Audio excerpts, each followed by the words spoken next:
السلام عليكم ورحمة الله وبركاته. إن الحمد لله نحمده ونستعينه ونستغفره ونستهديه ونعوذ بالله من شرور أنفسنا ومن سيئات أعمالنا. من يهده الله فلا مضل له ومن يضلل فلا هادي له. أشهد أن لا إله إلا الله وحده لا شريك له وأشهد أن محمدا عبده ورسوله. يا أيها الذين آمنوا اتقوا الله حق تقاته ولا تموتن إلا وأنتم مسلمون. يا أيها الناس اتقوا ربكم الذي خلقكم من نفس واحدة وخلق منها زوجها وبث منهما رجالا كثيرا ونساء واتقوا الله الذي تساءلون به والأرحام إن الله كان عليكم رقيبا. يا أيها الذين آمنوا اتقوا الله وقولوا قولا سديدا يصلح لكم أعمالكم ويغفر لكم ذنوبكم ومن يطع الله ورسوله فقد فاز فوزا عظيما. أما بعد فإن أصدق الحديث كتاب الله وخير الهدى هدى محمد صلى الله عليه وسلم وشر الأمور محدثاتها فإن كل محدثة بدعة وكل بدعة ضلالة وكل ضلالة في النار.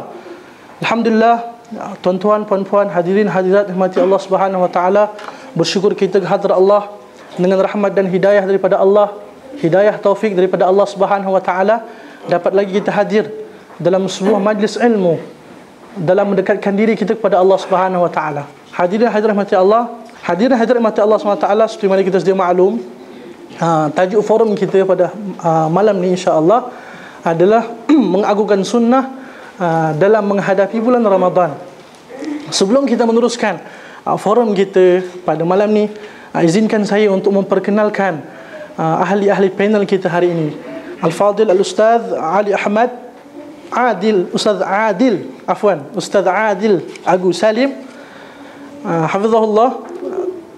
Ustaz Adil merupakan mahasiswa takharruj daripada Ma'had Al-Ulum Al-Islamiyah wal Arabiyah Faragh Jami'at Al-Imam Muhammad Saud Arab Saudi.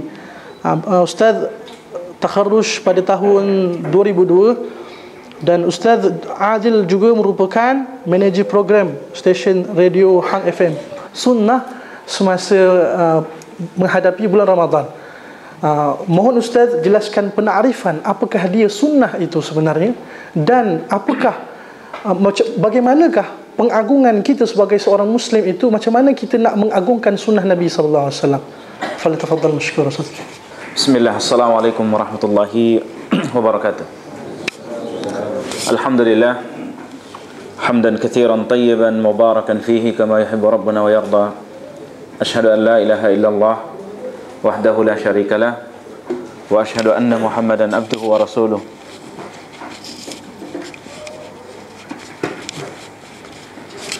Allahumma fasalli wa sallim wa barik ala nabiyyina Muhammad wa ala alihi wa ashabihi wa sallama tasliman katsira. Allahumma birahmatika nastaghith wa aslih lana sya'nana kullah wa la takilna ala anfusina tarfata ain la ilaha illa ant. Hadirin sekalian, bapak-bapak dan ibu sekalian yang dirahmati Allah Subhanahu wa taala, yang pertama saya ingin menanggapi tadi disebutkan Ustadz saya akan lebih banyak berbincang dan lebih hebat dalam menyampaikan. Allah musta'an. Tentu pertama ini adalah tawaduknya Ustadz kita saja. Sebenarnya saya masih belajar bahasa Arab waktu itu pemula, beliau sudah Ustadz, jadi beliau itu Ustadz saya. Jadi Masya Allah, yani Zahullah khair, nafa'allah bi ustadina. Pada dasarnya kita insya-Allah ta'ala berapa menit ke depan saya lebih fokus kepada masalah manhaj sesuai dengan saya lihat ada iklan yang sudah disebarkan tentang ta'zimu as-sunnah.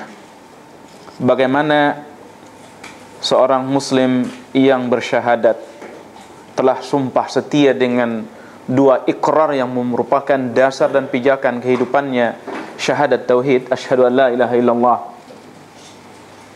Saya bersaksi dengan jiwa dan raga saya, hidup dan mati saya, bahwa tidak ada ilah kecuali Allah Subhanahu wa taala, tidak ada yang berhak untuk diibadahi kecuali Allah saja. Itu ikrar, bukanlah qaulun yuqal, bukanlah ucapan begitu saja tanpa ada makna dan konsekuensi. Kemudian persaksian jiwa dan raga, hidup dan mati kita tentang syahadatul Rasul, yaitu persaksian bahwa Muhammad adalah sebagai Nabi dan Rasul. Apakah kita mengatakan Muhammad SAW sebagai Nabi kita, Rasul kita, begitu saja tanpa ada konsekuensi, tanpa ada tuntutan-tuntutan? Kalla wallah. Saya sebelum membahas masalah sunnah lebih jauh, saya teringat dengan seorang wanita kafir berubah menjadi muslimah, wanita Amerika. Wallahi dia berjilbab, wanita terkenal dengan seorang tadinya kehidupan, latar belakang kehidupan yang rusak, lalu dia berjilbab. Dia mengomentari tentang jilbab, bagaimana saya ingin mengambil faedah ketika seorang merasakan berikrar dua ikrar tadi, sumpah setia tadi, dia akan terjadi sebuah perubahan di dalam kehidupannya, tak dapat tidak. Kata dia, ketika seorang mukminah berjilbab, dia ingin mengatakan kepada seluruh alam bahwa dia ini adalah Allah. Dia ingin menunjukkan bahwa dia akidahnya beda dengan seluruh manusia, bahwa dia beramal untuk hanya memperhatikan mata Allah Subhanahu wa taala saja dalam hidupnya. Dia tidak perlu ribuan mata, dia tidak perlu mata itu. Kalau bahasa ini sering disebut dengan ikhlas. Ketika dia katanya berjilbab, saya ingin tunjukkan kepada alam bahwa saya ini dikenal orang yang amanah, orang yang menjaga lisan, dan orang yang tidak, orang yang menjaga tangan dan kakiku. Dan agar saya terpelihara, agar saya aman dalam hidupku. Seorang wartawan wanita kafir, dia mencoba sengaja dan dia difilmkan kemana-mana berjalan dengan pakai niqab. Semua orang melihati dia dan sebagainya. Akan tetapi dia menyimpulkan dia harus masuk Islam dan harus pakai niqab. Subhanallah. Maka yang ingin kita katakan, di mana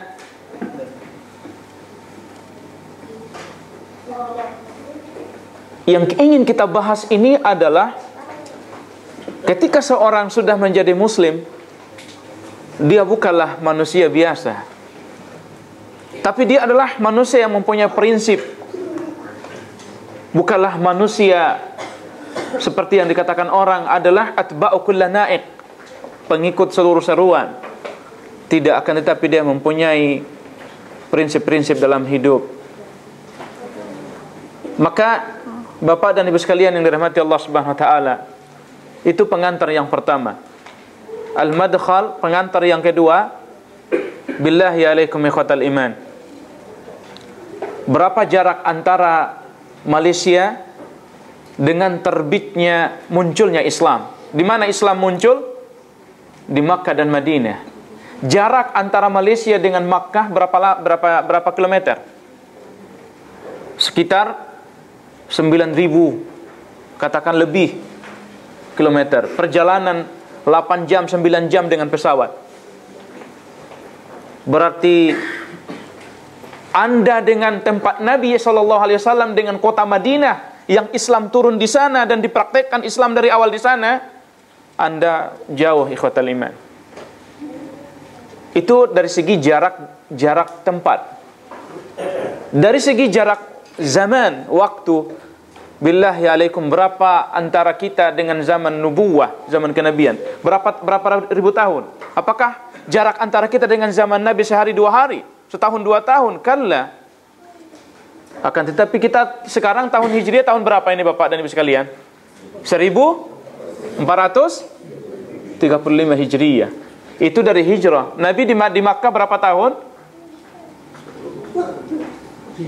13 tahun. Di Madinah Nabi berapa tahun? 10. Jadi zaman nubuwah sekitar 23 tahun, merubah tatanan kehidupan bangsa Arab dan bahkan dunia waktu itu.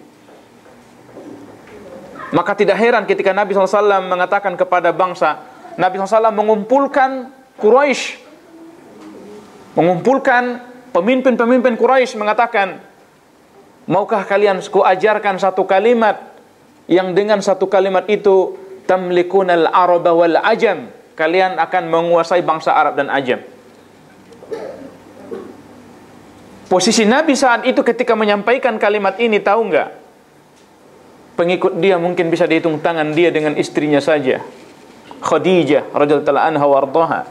Mungkin Ali bin Abi Thalib dari kalangan anak-anak. Tapi dia mengatakan, maukah kalian kusampaikan kepada kalian, wahai, di situ Abu Jahal, di situ Abu Lahab, di situ Abu Sufyan dan dedengkot kufar saat itu. Tapi Abu Sufyan radhiyallahu anhu masuk Islam setelah Fatu Makkah. Kata dia, maukah kalian kuajarkan yang apabila kalian beriman dengannya dan mengamalkannya dalam hidup kalian, kalian akan menguasai bangsa Arab dan Ajam. Apa kata mereka? Wahai anak saudara kami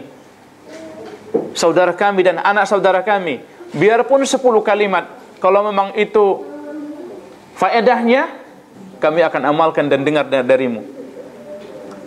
Kata dia, satu saja. Maka Nabi mulailah alaihi salatu wassalam mengatakan, qulu la ilaha illallah. Katakan la ilaha illallah. Rupanya satu kalimat yang dimaksud hanya itu saja. Itu saja. Apa yang dimaksud dengan qulu? Kalian ucapkanlah kalimat ini. Katakanlah la ilaha illallah. Tidak ada sesembahan yang benar, yang berhak untuk diibadati, disembah, kecuali Allah Subhanahu wa ta'ala. Yang disebutkan para ulama, kalimat ini mempunyai 2 rukun. Rukun yang pertama, la ilaha, penafian, ditolak semua bentuk persembahan-persembahan manusia, nabi, orang soleh, api, planet-planet dan lain sebagainya. Nanti akan kita bahas dalam praktek ketika kita menerangkan betapa subhanallah, ketika seorang itu sudah mengucapkan kalimat ini, seharusnya merubah hidup dan kehidupannya itu. Maka apa kata, yakni disebutkan para ulama tentang rukun, tidak ada la ilaha, tidak ada sesembahan, kita tolak semuanya.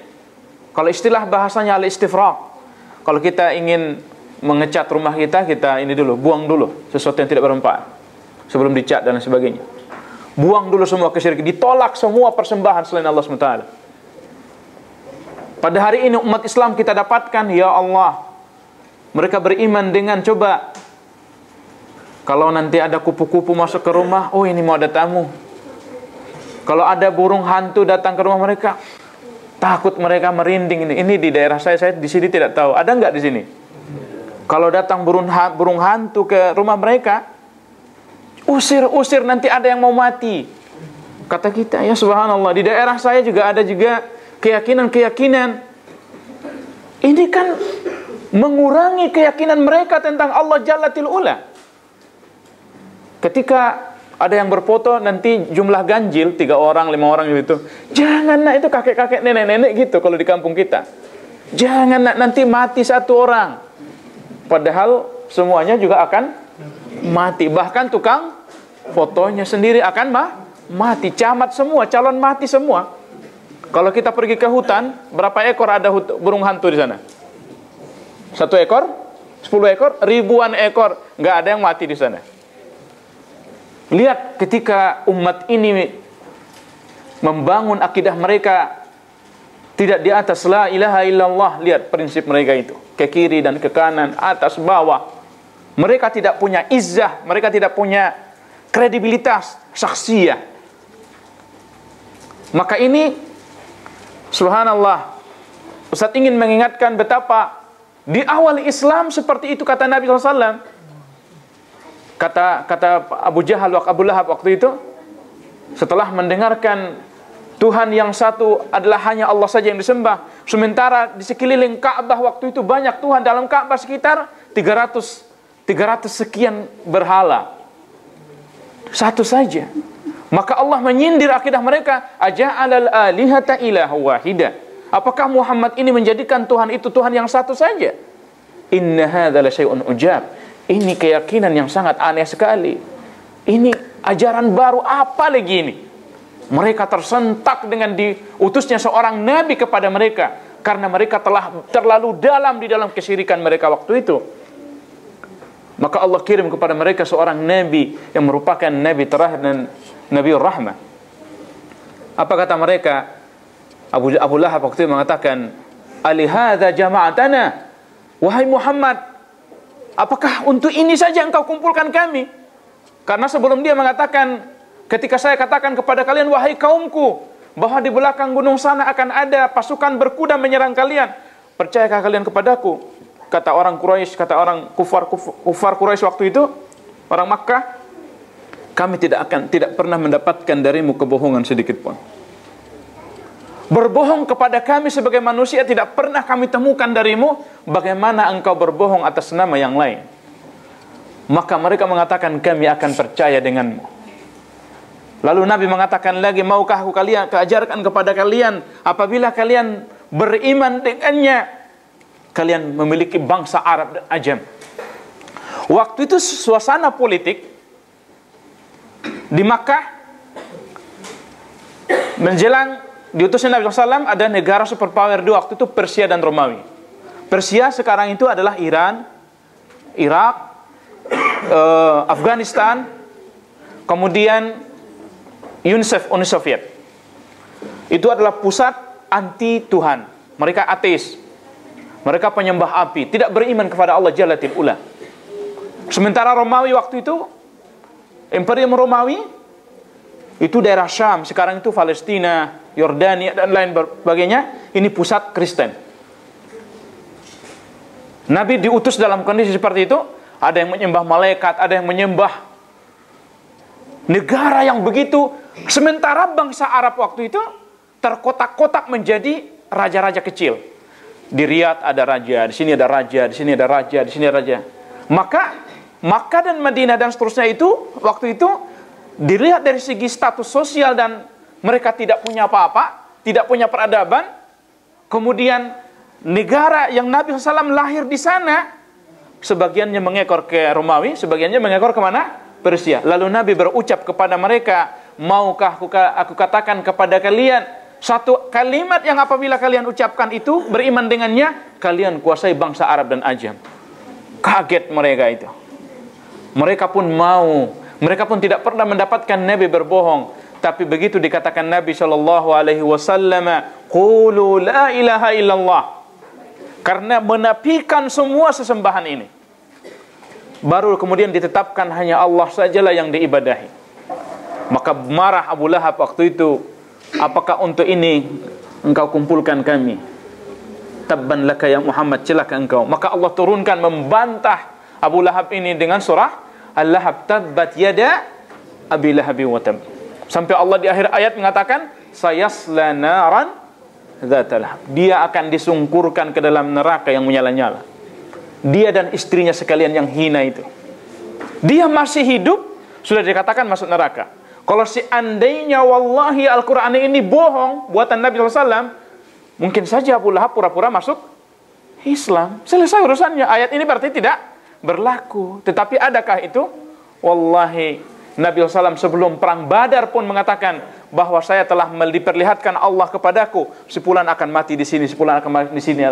Begitu selesai perang Badar, para sahabat mendapatkan bahwa benar-benar sampai titik-titik di mana para sahabat dedengkot kafir Quraisy mati di perang Badar, itu benar apa yang dikatakan Nabi SAW.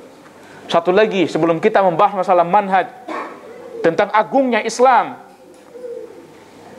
kata Nabi SAW dalam kisah Suraqah, ketika Nabi sedang terusir, sebagian sahabat terbunuh, keluarga Yasir, Ammar, yakni Yasir, Sumayyah istrinya, ibunya Ammar, ibunya dibunuh, hidup-hidup dipanah, dibunuh seperti itu di hadapan suaminya, dan dibunuh di depan anaknya Ammar. Lalu bapaknya dibunuh lagi di depan. Mereka lewat Nabi SAW. Nabi waktu itu cuma tidak ada yang bisa dia bantu. Apa kata keluarga Yasir? Ya Rasulullah, ud'ullaha lana. Ya Rasulullah, doakanlah kami. Kata Nabi SAW, Sabran ala Yasir, sabar wahai keluarga Yasir.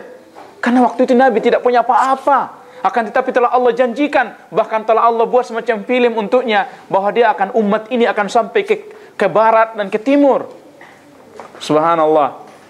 Kata Nabi hanya, sabran ala Yasir fa inna mau'idukumul jannah. Sabarlah keluarga Yasir, sesungguhnya bagi kalian janji Allah untuk kalian adalah jannah. Maka inilah yang membuat kita berkumpul di sini, ikhwatal iman. Islam yang dikatakan Nabi SAW, qad aflaha man aslam, sungguh telah beruntunglah berislam. Itu modal dasar untuk Anda mau beruntung di hadapan Allah di dunia ini. Modal dasarnya Islam yang dikatakan Nabi, dengan itu kalian kuasai bangsa Arab dan Ajam. Kisah Suraqah, kisah yang kedua, dalam kondisi Nabi terusir dari Makkah ke Madinah, di tengah jalan datang Suraqah ikut sayembara. Siapa yang sayembara Quraisy waktu itu? Siapa yang mendapatkan kepala Nabi Muhammad sallallahu alaihi wasallam hidup atau mati, baginya 100 onta. Di antara yang ikut sayembara itu adalah Suraqah bin Malik. Waktu itu dia masih non muslim. Ketemu di jalan, dia mau dekat. Sementara kondisi Abu Bakar radhiyallahu anhu warda disebut dalam sejarah, dia ke depan Nabi SAW, takut dia ada orang yang mengintai Nabi. Dia teringat takut ada yang menyusul Nabi. Abu Bakar kembali ke belakang Nabi SAW. Dia takut ada yang dari kiri kanan. Maka kerjaan Abu Bakar itu apa? Dalam rangka mengagungkan sunnah Nabi SAW. Bukan karena cinta kepada zatnya, tapi ajaran Nabi yang mulia SAW. Lihat Abu Bakar As-Siddiqul Akbar radhiyallahu anhu warda. Kalau Anda berbicara tentang pengagungan, maka contoh yang pertama ada pada sosok Abu Bakar As-Siddiqul Akbar radhiyallahu anhu warda. Subhanallah, pengagungan. Nanti akan kita sebutkan lagi contoh-contoh Nabi dalam keadaan terusir seperti itu. Suraqah tamak sekali untuk mendapatkan 100 onta.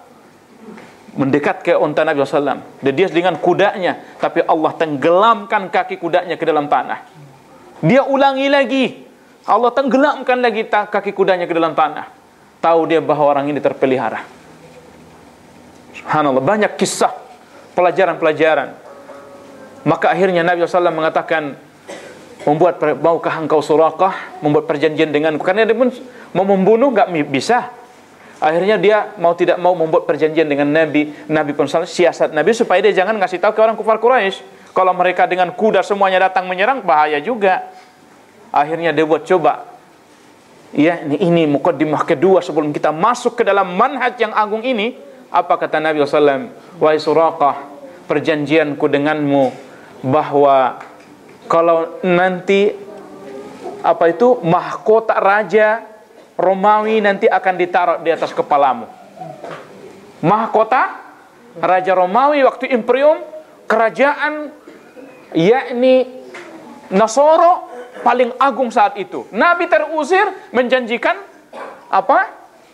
Tajul Malik, yakni apa tadi? Mahkota raja. Suraqah bagaimana? Tapi nggak diterima. Bagaimana lagi? Antara dia yakin tak yakin, yang harus diterima itulah. Maka dia pun menyimpan surat ini. Sampai terakhirnya ternyata dia masuk Islam. Di zaman Umar bin Khattab, apa yang terjadi? Ditaklukkanlah negara-negara ini. Hancur. Antara lain di bawah pimpinan Sa'ad bin Abi Waqqas. Yang para sahabat tadinya miskin, sampai mereka mengganjal perut mereka di dalam mengamalkan sunnah ini, mengajarkan mengamalkan agama Allah SWT. Mereka itu subhanallah, ketika menggali parit, mereka itu mengikat batu di perut mereka, menahan lapar, ikhwatal iman. Ternyata Nabi SAW melihat mereka terenyuh Nabi yang mulia alaihissalam. Maka innamal aisyu aisyul akhirah, sesungguhnya kehidupan yang sebenarnya kehidupan akhirat. Allahumma irham al-ansar wal muhajirah. Ya Allah, kasihanilah orang-orang muhajirin dan ansar. Maka ternyata Nabi melihatkan bajunya, dia pun sudah mengikatkan 2 biji batu di perut Nabi. Ternyata siapa yang lebih lapar? Nabi yang mulia alaihi salatu wassalam. Kalau berbicara tentang kepedihan dan seterusnya, Nabi dan para sahabat Nabi SAW telah merasakan itu semua. Anda wafat anak Anda, kekasih Anda, Nabi SAW seluruh anak Nabi yang laki-laki wafat semuanya dalam hidup Nabi, digendongan Nabi SAW secara umum. Putri Nabi SAW wafat setelah besar pada nikah semua, kecuali siapa? Fatimah. Itu pun setelah kematian beliau, wafatnya beliau wafat lagi. Kematian istri dan sebagainya. Namun Nabi mengatakan dalam kondisi seperti itu, tetap mengatakan, bayangkan dia menjanjikan mahkota raja, dia terusir, Ammar bin Yasir terbunuh, keluarganya, masih mengatakan seperti itu. Begitulah Allah meyakinkan, Nabi SAW meyakinkan kepada kita harus mengagungkan sunnah ini.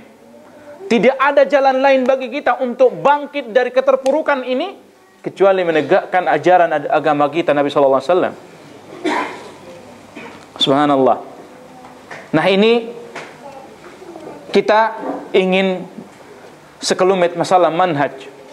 Setelah Ustaz sebutkan ini, muqaddimah ini, tentu jauhnya jarak antara kita dengan Makkah, Madinah, dari segi rentang waktu dan rentang tempat, jarak tempuh seperti itu, tentu mungkin terjadi pembiasan ajaran dan sebagainya. Dan Nabi telah mengisyaratkan, kata Nabi SAW, ya, bahwa hadhil ummah sataftariqu ila 73 firqah.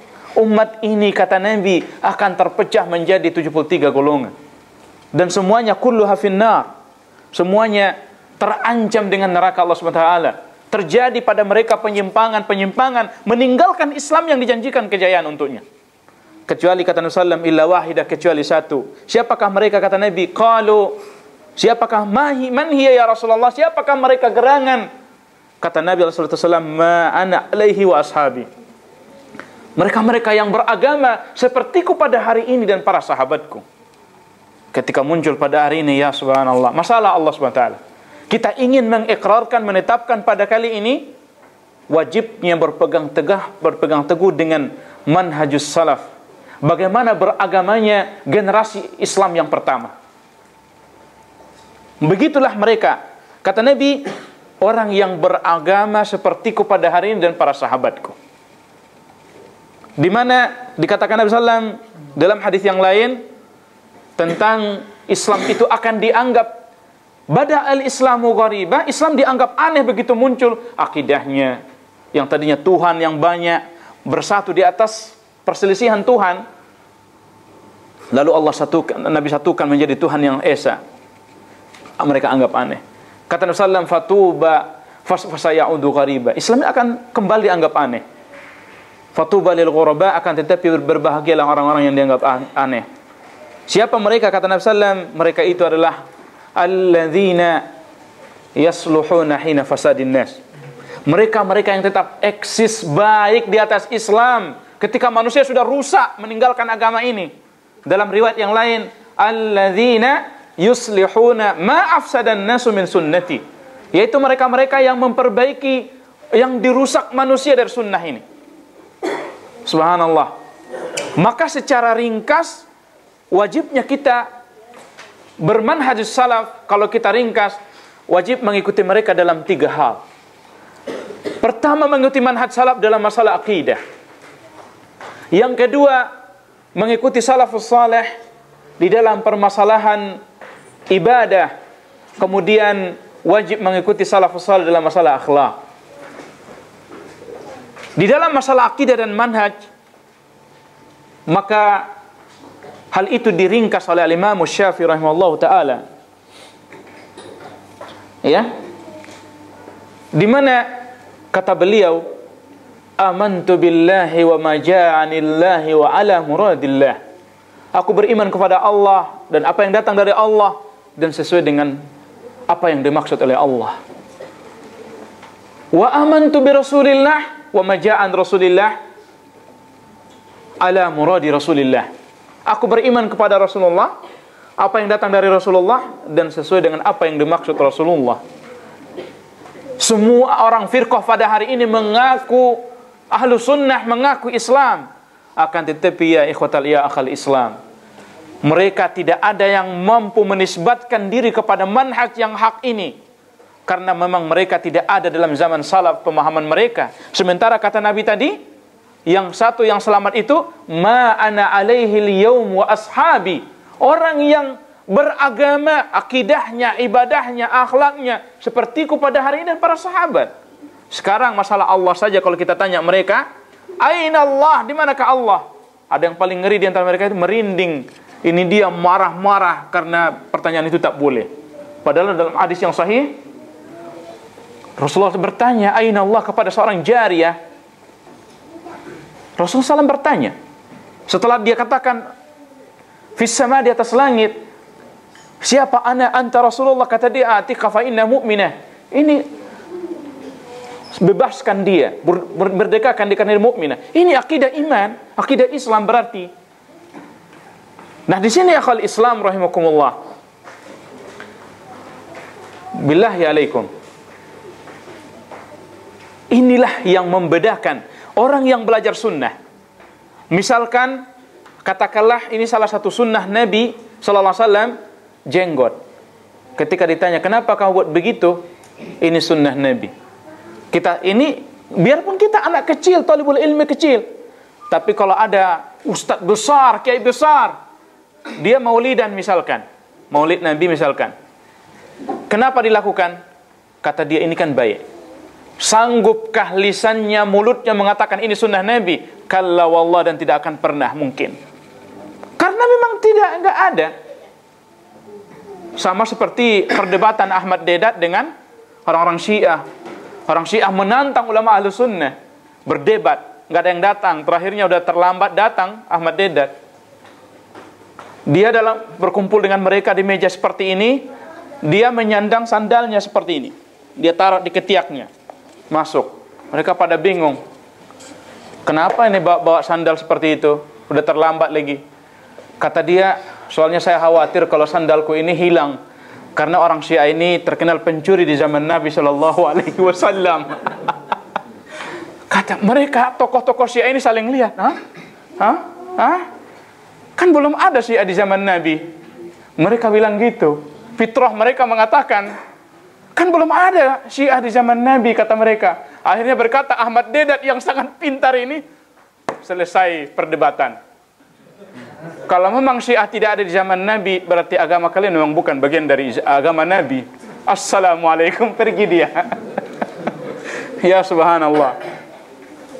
Lihat, ketika seorang itu dia sholat atau dia melakukan sunnah nabinya, misalkan mazhar tadi, kita lihat dia dengan enak melakukan sunnah Nabi, selesai. Mau bilang apa loh? Tapi ahlul bidah susah. Subhanallah.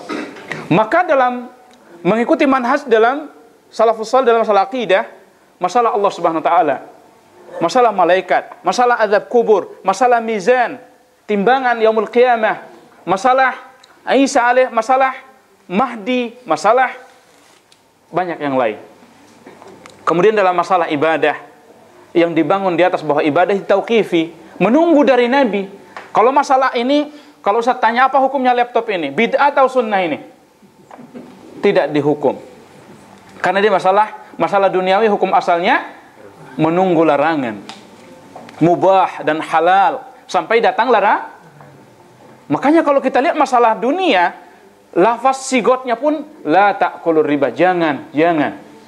La ta'kulu amwalakum bainakum bil batil, jangan. Hurrima alaikum, diharamkan. Maka gitu lafaznya. Tapi kalau masalah ibadah selalu biasanya datang dengan lafaz perintah. Masalah agama Allah Subhanahu wa taala menunggu contoh, menunggu perintah. Kita harus di belakang Nabi. Maka selalu bisa baik, kutiba alaikumussyam, diwajibkan bagi kalian. Lihat lafaznya itu. Aqimus shalah, perintah. Ini menunjukkan manhajus salaf, jelas. Indah sebenarnya, mudah. Kemudian di dalam mengikuti manhaj salaf di dalam masalah akhlak, minimal adalah keceriaan wajah menyambut kaum muslimin. Ini enggak, kadang karena enggak satu kajian, assalamualaikum, kata orang lain.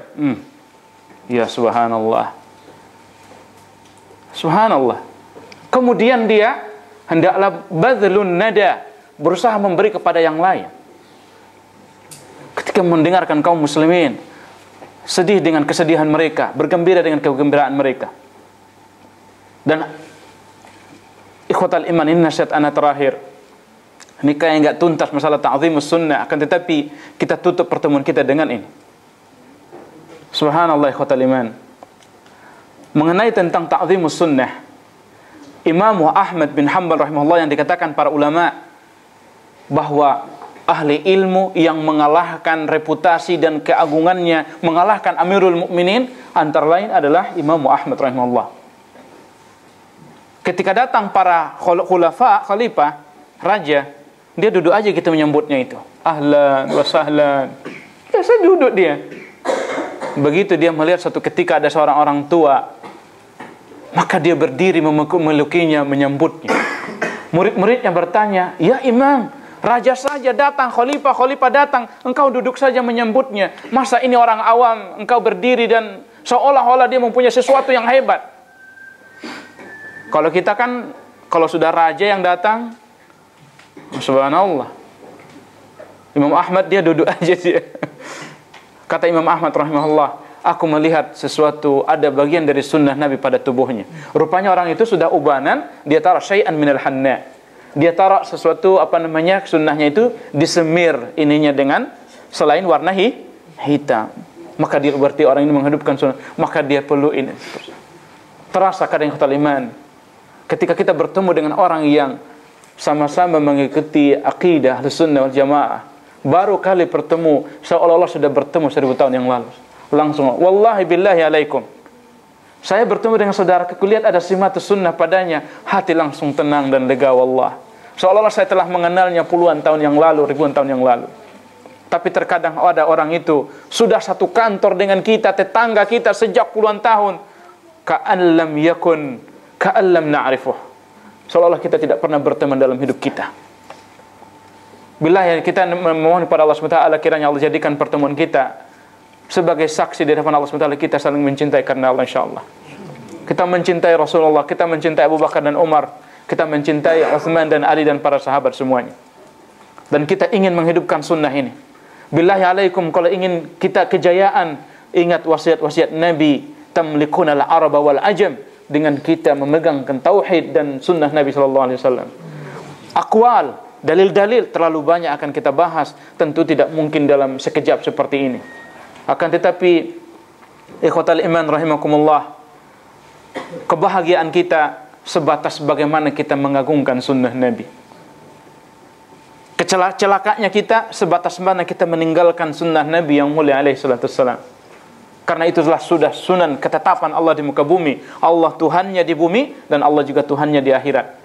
Barangkali itu ikhwatal iman, waktu sudah 2 kali datang peringatan di lampu merah. Wa sallallahu wa sallama ala nabiyina Muhammad wa akhiru da'wana alhamdulillahirabbil alamin. Assalamualaikum warahmatullahi wabarakatuh. Jazakallahu khairan pada al-fadil Ustaz Adil hafizahullah, sebentar tadi membahaskan kepada kita berkenaan tentang bagaimana mengagungkan sunnah dalam kehidupan kita sebagai seorang mukmin.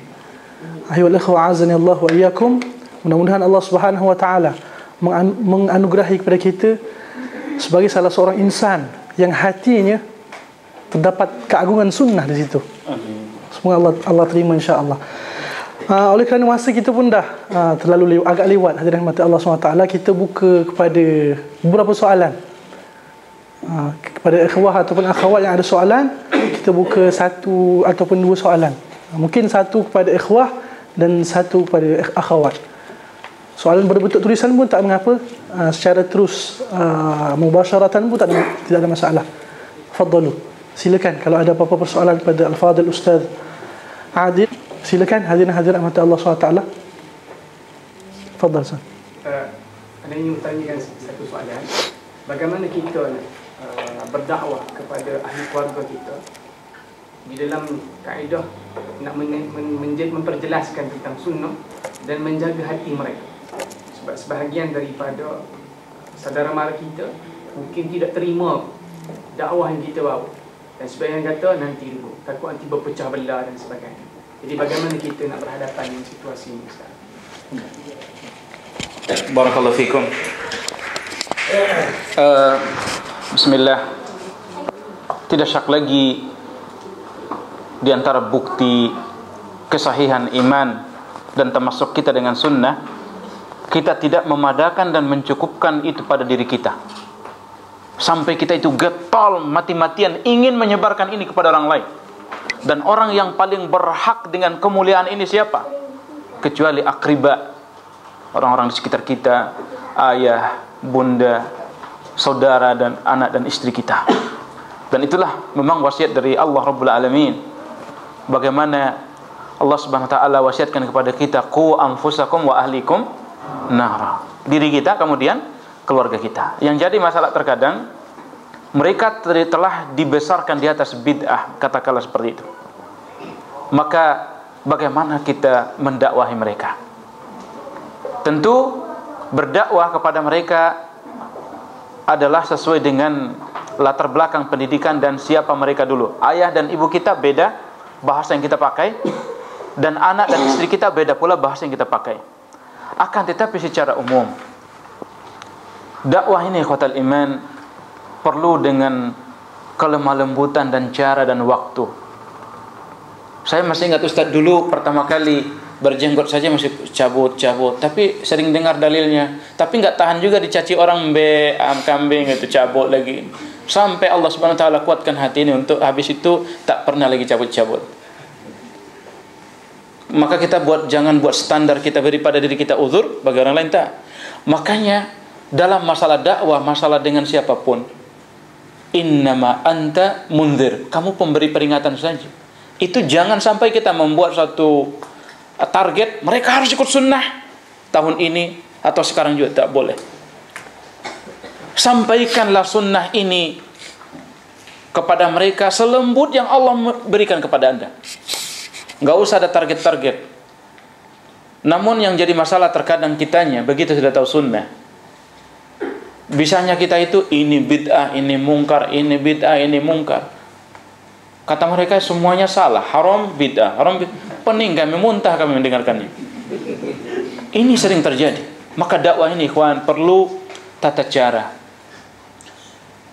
Maka saya ingin sampaikan, bid'ah ini kalau orang Syiah, bid'ah mereka itu mengajar kepada keluar dari Islam. Bid'ah yang di masyarakat kita, Malaysia, Indonesia, secara umum bid'ah karena cinta agama. Maka cara kita mensikapinya harus beda dong. Mereka itu maulidan, mereka tahlilan dan sebagainya. Karena cinta Nabi. Maka kita harus mencintai mereka. Namun perlu waktu menyampaikan. Maka ada kadangkala kalau dia orang tua kita atau ustadz kita, sifatnya kita itu jangan mengajari, tapi kita bawa buku. Misalkan dia masih masih ikut hadiah mayit atau apa gitu, kita sebutkan, kita buat perkataan Imam Syafi'i dalam mentafsirkan wa alla taziru waziratun wizra ukhra. Kita bawa ke dia, Pak, wahai tuan guru, awak nih kurang paham lah sikit, bisa diterangkan enggak? Jadi dia yang membaca, dia menerangkan ke kita. Bahasanya begitu. Insyaallah ta'ala, itu antara lain. Kalau ayah bunda kita, terkadang kita, kalau selama ini kita sering ngasih hadiah, buku atau apa, kita sekarang bisanya itu kalaupun ngasih buku hadiah, langsung bid'ah, bahaya bid'ah. Pening mereka. Sentuh dulu masalah substansi tentang makna ibadah kepada Allah. Kaidah tentang agama Allah SWT. Kalau mereka sudah paham itu, sudah pasti bid'ah itu semuanya, ngacir mereka buang sendiri. Itu sering kita dapatkan ikhwan dan akhwat kita. Begitu dia sudah kasar, menuduh orang tuanya kayak kafir, ahlul bid'ah. Ayah dan ibu kita bukan ahlul bid'ah, tapi mungkin pelaku bid'ah. Jadi ahlul bid'ah itu, pelaku bid'ah belum tentu ahlul bid'ah. Namanya ahli komputer itu, kalau ini saya lemparin nanti dia perbaiki lebih bagus lagi dari sekarang bisa. Jadi dia orang yang ahli, dia tahu dan mengajak kepada selain sunnah, dan memang itu agama dia, itulah ahlul bid'ah. Tapi ayah bunda kita, masyarakat kita adalah orang yang harus kita ambil tangan mereka dengan kelembutan. Kita ajak dengan kelembutan. Dan ustadz wasiatkan jangan awal dakwah kita itu menyalahkan yang ada di masyarakat. Sampaikanlah ini salat yang sahih dari Nabi kita, ini sunnah, ini yang sahih wudunya, ini akidahnya, ini ayat Allah. Jangan disentuh yang salah-salah di awal. Itu menurut pengalaman kita di radio kita. Setelah itu mereka akan paham. Di Kuwait Mereka membantah Syiah itu dengan menyebut keutamaan Aisyah, keutamaan Muawiyah, keutamaan para sahabat. Tapi kalau kita kadang Syiah kafir, jadi masyarakat umum yang nggak tahu menahu, kok kasar banget sih dakwahnya. Iya, memang benar. Maka ini pun kita perlu cara, perlu waktu dan pendekatan tersendiri. Wallahu a'lam bishawab. Barakallahu fikum. Jadi tuan-tuan, puan-puan hati Allah Subhanahu Wa Taala, rasanya kita dah sampai ke penghujung forum kita pada malam ini. InsyaAllah mungkin selepas-lepas ni insyaAllah kita akan jemput lagi asatidah kita untuk kuliah-kuliah seterusnya insyaAllah kat Malaysia. Mudah-mudahan bermanfaat insyaAllah. Setakat itu daripada saya.